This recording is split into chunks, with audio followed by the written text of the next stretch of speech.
Sorry doon tayo, napalit pa si Bibi. Action!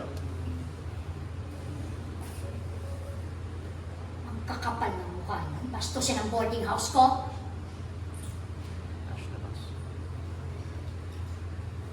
Sobrang bilis po talaga ng pangyayari.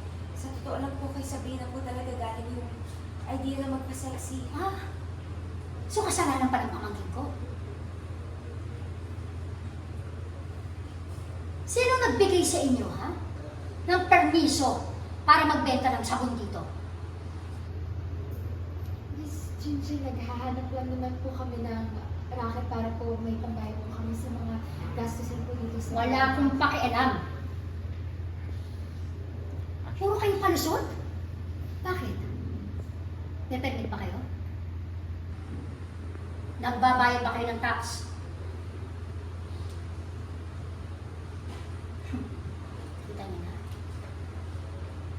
Dahil dyan, Aleli, kunin mo yung mga sabunan, kumpiskahin natin. Dali na! Miss Gingy, pero... Hindi! Hindi naman po. Ngayon na!